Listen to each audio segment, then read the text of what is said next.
I've got Mamdani's announcement video up, I've got Jeff Bezos's interview, and I just want to go through the different sides of this story, see specifically exactly what each person's saying here. So let's start with Mamdani's announcement video. When I ran for mayor, I said I was going to tax the rich. Well, today, we're taxing the rich. I'm thrilled to announce we've secured a pied-à-terre tax, the first in New York's history. This is an annual fee on luxury properties worth more than $5 million, whose owners do not live full-time in the city. This tax will raise at least $500 million directly for the city.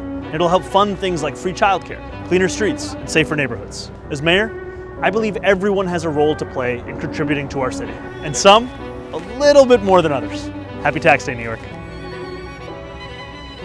Alright, so there's a lot of politicking going on here, and whatever you think about Ken Griffin being called out specifically, standing in front of his apartment, I don't think it's that huge deal here. I don't really care. The main info here is that a pied-à-terre is a secondary home or residence, typically a condo or an apartment, owned by someone whose primary home is located elsewhere. So this tax specifically is only on apartments that are worth more than $5 million on people whose second home it is in the city.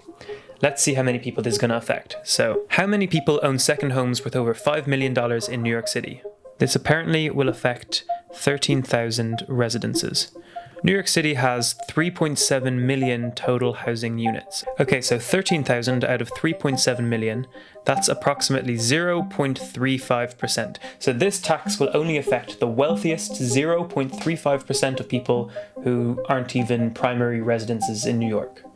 I mean, personally, I have no problems with this policy. It kind of seems like a no-brainer.